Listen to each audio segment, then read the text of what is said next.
모트렉스 22년 3분기 실적을 스루풋 회계로 분석을 해서 진행을 하도록 하겠습니다. 매출은 30.7% 증가했고요. 영업이익은 68%가 증가했습니다. 그리고 손익 조정의 의미라는 측면을 한번 생각해 보는 시간을 갖도록 하겠습니다. 하단에 나와 있는 내용 참조해 주시고요. 내용이 좋았다고 생각하시면 구독, 좋아요 부탁드리겠습니다. 1.5 배속을 보시면 편하실 것 같습니다.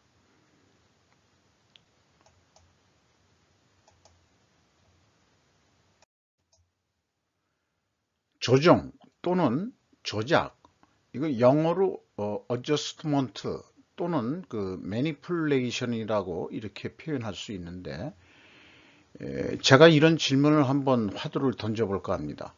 조정도 분식회계인가? 분식회계를 영어로 찾아보면은 accounting fraud 또는 fraudulent accounting 이렇게 이제 소개를 하고 있네요. 근데 영어로는 이 fraud라는 게 사기라는 의미가 들어가 있습니다.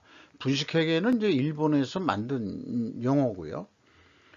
그래서 회계에 있어서 조정과 조작의 경계선이 분석 경험상 모호한 경우들이 있다고 저는 생각을 합니다. 왜 분식회계를 하냐? 그렇게 이제 질문이 왔을 때는 법인세 절세를 위해서 이익 감소 방향으로 결산을 조정하는 작업은 회계 기술자들의 존재 가치인가라는 또 질문을 하게 되고, 또는 반대로 주주들의 이해관계를 위해 영업이익이 증가하도록 조정하는 작업도 또한 있는 것으로 그렇게 판단이 됩니다. 그러나 제 개인적으로는 여러 가지 측면에서 분식회계가 일어날 수 있습니다만은, 저는 오로지 한 놈만 패는 놈이니까 재고자산 회계 투명성은 엄격한 기준으로 적용해야 된다. 이거 한 놈만 잘 패더라도 우리는 회계 투명성의 어떤 이 베이직 기초를 다질 수 있다고 저는 믿기 때문에 그렇습니다. 특히 제조업에서 재고자산 회계는 더더욱 그렇다. 많은 기업들이 재고자산 평가 손실 또는 환입 작업을 반복하고 있다. 또한 매출원가를 산출함에 있어 적용되는 재고자산의 범위가 표준화되어 있지 못하다는 점도 문제가 있습니다. 그 모든 근본 원인이 제조원가 때문이라고 저는 말씀드리는 것이고, 그 제조원가란 것은 가공비를 배부하는 제조원가 회계가 출발점이었다라고 저는 생각합니다. 제조원가 회계가 분식회계를 유혹한다. 저는 그렇게도 표현하고 있습니다.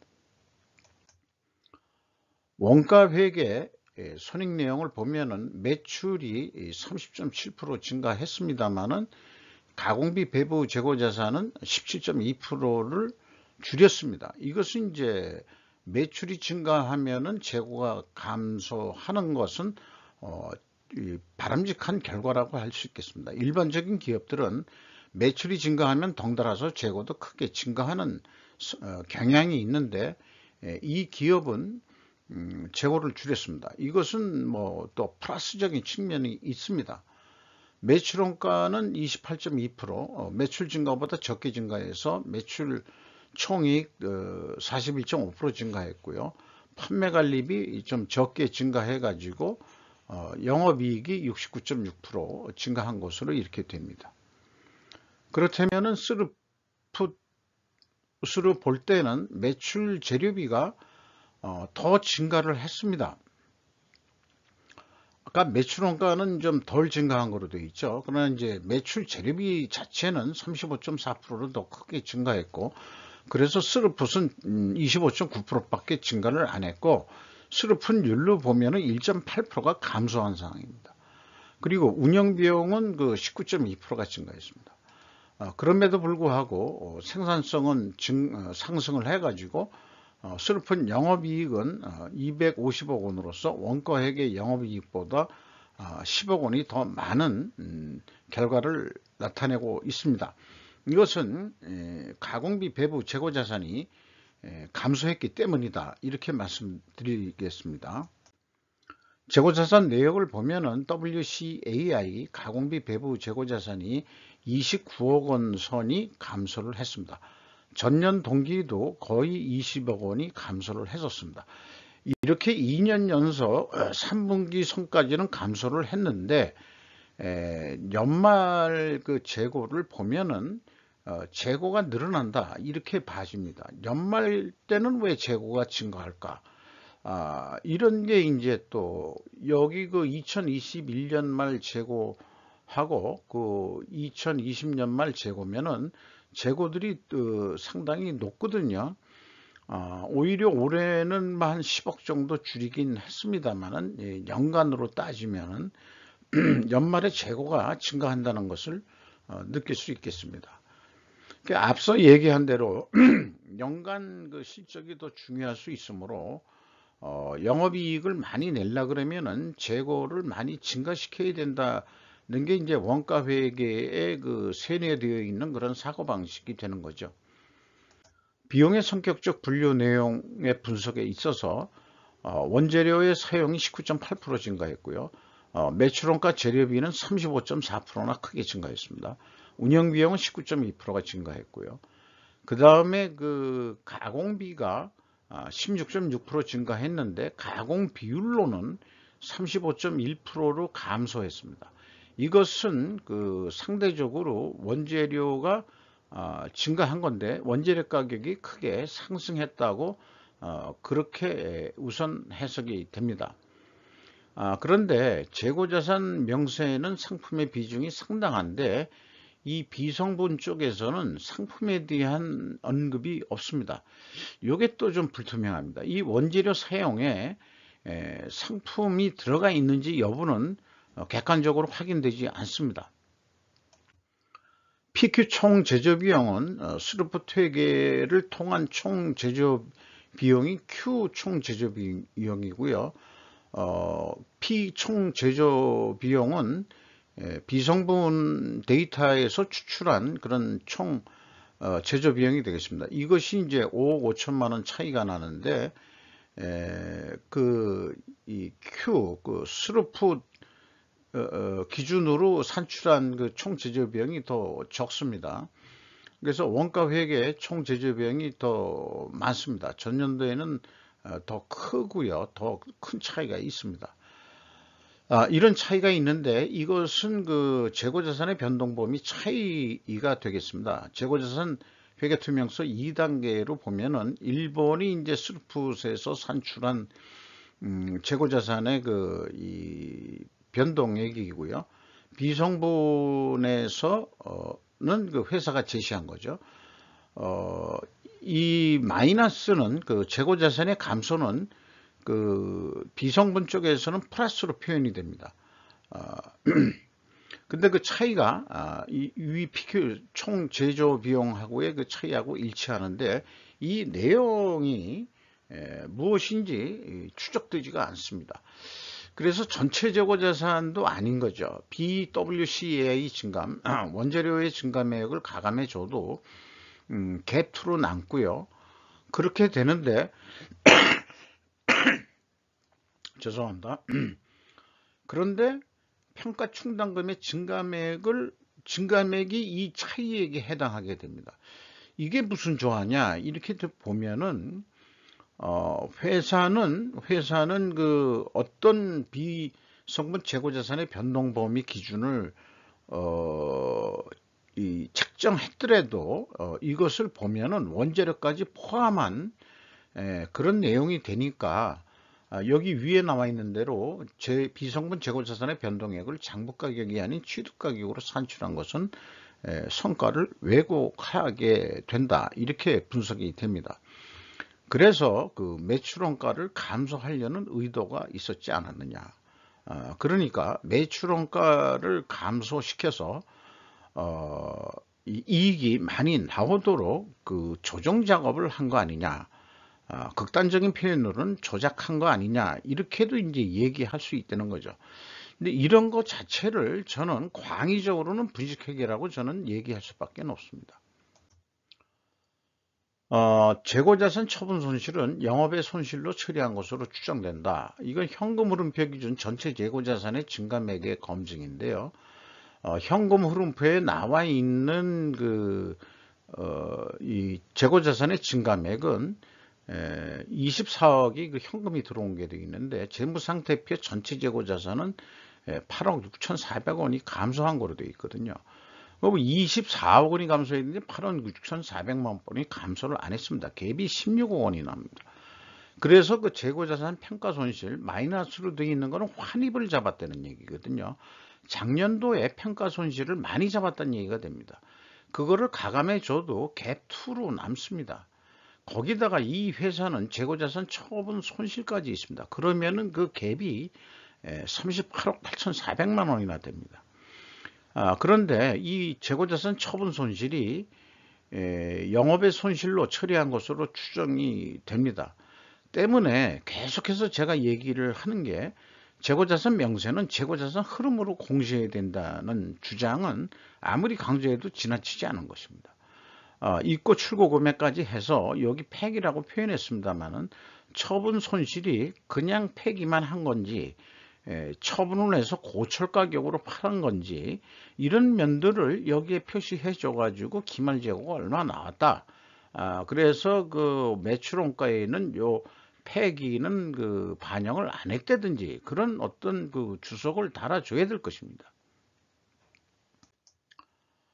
운영비용 중에서 이 급여가 186억 원이 집행이 됐는데 전년도보다 7% 증가했습니다만은, 직원을 무려 39명, 그러니까 352명 중에서 거의 뭐 10% 가까이 직원을 해고를 했다, 이렇게 봐야 되거든요. 근데 이제 평균 임금은 좀 올랐습니다. 20.3%나 크게 증가를 했어요. 그러면 나간 직원들이, 고임금 직원들이 좀 있었다, 이렇게도 해석이 되는데, 어쨌든 연간 평균 임금은 한 7,400만 원 선으로 예상이 됩니다. 직원을 감소시키고도 매출을 증가시킬 수 있었다면, 그 원인은 생산 직원을 내보내고 상품 비중으로 그 판매 전략이 바뀐 거 아닌가라고 추정이 됩니다.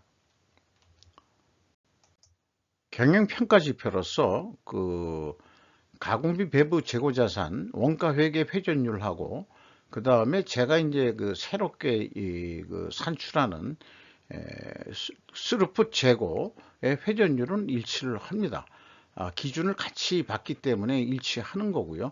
앞서서 언급한 대로 그 갭들이 있기 때문에 이게 일치한다고 해서 뭐 투명한 것을 얘기한 건 아니고, 매출 원가에 의한 재고 회전율이나 그 다음에 그 스루풋 회계 재고의 재고 회전율이나 범위가 똑같다 그러면은 이렇게 그 회전율은 동일하게 나온다는 거를 또 강조 드리고 싶어서라도 말씀드리고요.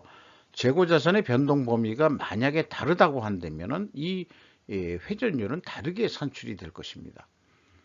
그런데 그 스루풋율은 거꾸로 떨어졌거든요. 그래서 회전율은 증가했는데 스루풋율이 떨어졌다는 거면은, 이것은 분석 경험상 분식회계 개연성 가정을 세웁니다. 이 가정을 세우는데 회사가 반증을 하려고 그러면은 원재료 가격 하락으로 추정을 해야 되는데, 이게 입증이 안 되고요. 스루풋율 하락은 판매 가격 하락으로 추정되는데, 이것도 입증이 되지를 않습니다. 검증할 수 있는 데이터가 없습니다. 그러나 원재료 가격은 실제 상승했고 판매 가격은 비공개라는 게 이 현실이 됩니다. 그래서 재고 회전율 상승은 결론적으로 오로지 재고자산 처분에 따른 결과로 해석이 됩니다. 장사를 잘 해서 그 회전율이 올라갔다기보다도 처분 손실이 38억 거의 39억이나 있음으로 인해서 재고가 줄어든 거지, 영업을 잘해서 출고량이 많아가지고 재고가 줄어든 거라고, 물론 그런 부분도 있겠습니다만은, 그거보다는 처분 손실 금액이 많아서 이 기말 재고가 줄어들었다, 이렇게 볼 수 있을 것 같아요. 회사는 뭐 원재료 가격에 대한 얘기에 대해서 뭐 언급은 없고요. 뭐 표현상으로 된 게 있으면은 주요 원재료인 강판 및 철강의 가격은 원자재 수급 문제로 가격이 상승 추세에 있습니다라고 표현했을 뿐이죠. 그럼에도 불구하고 원재료 가격은 상승했다 이거예요. 그리고 또 뭐 원가 절감 노력을 계속 지속할 예정이다. 그러니까 원가 회계는 허건날 하는 얘기는 원가 절감 노력 외에는 나오는 얘기가 없습니다. 재고 회전율을 올려보겠다든지 그런 얘기들이 좀 나와줘야 되는데, 이래서 이 3분기 실적을 기준으로 해서 연말 매출액을 예측을 해보면은 한 3,500억 하지 않겠냐 이렇게 봐지는데, 이것을 어떤 납품하는 거로 비율을 위해서 얘기한다면은 한 35만 원 선의 견적서를 내면은 한 3만 원 돈 남는 거로 견적을 낼 수 있는데, 이게 35만 원에 그래도 그나마 계약이 됐다 그러면은 예상보다는 26,000원 정도뿐이 돈이 안 납니다. 원 단위로 그냥 비교해서 얘기했어요. 그러면은 목표이익 한 3만 원을 얻기 위해서는 2% 정도 매출 노력을 더 해야 되는 것으로 되어 있습니다. 이 경우 재고를 20% 줄어든다고 이렇게 가정을 했습니다. 이 3분기까지 재고가 줄었기 때문에 연말에도 계속 이 기조를 가져간다고 이렇게 본 거죠. 그렇다면은 스르프 쪽에서는 어떻게 할 거냐 그러면은 스르프도 유사하게 나옵니다. 제한가가 매출 재료비 뭐 증가 그런 포션으로 보더라도, 그래서 원가 회계처럼 35만 원에 계약할 수는 있는데, 이 제한가 대비 그래도 뭐 크게 내려가진 않고 한 27,000원 정도 남는 거로 이렇게 됩니다. 그러면은 이익을 더 내기 위해서 매출을 더 증가시켜야 되는데, 재고 회전이 이 회사는 매우 높은 기업입니다. 3.7%만 증본을 시키면은 한 24회전 정도 하게 되는데, 그러면 보름에 1회전 정도 하는 거로 되거든요. 그러면은 매출이 이건 이제 다시 100만 원 단위로 환원해서 하면은 3,759억 원 정도 해가지고 원가 회계 영업이익보다도 더 많은 382억 원의 영업이익을 낼 수 있다. 계획 대비 22.2%의 이익을 낼 수 있다. 이렇게 이제 도전적인, 뭐 크게 도전적이지도 않지만 더 노력을 해서 이렇게 이익을 더 낼 수 있는 거 아니냐 하는 그런 미래 계획 예측을 해봤습니다. 주가를 보면은 대부분의 주가들이 내려가고 있는데, 이 기업은 주가가 상승했습니다.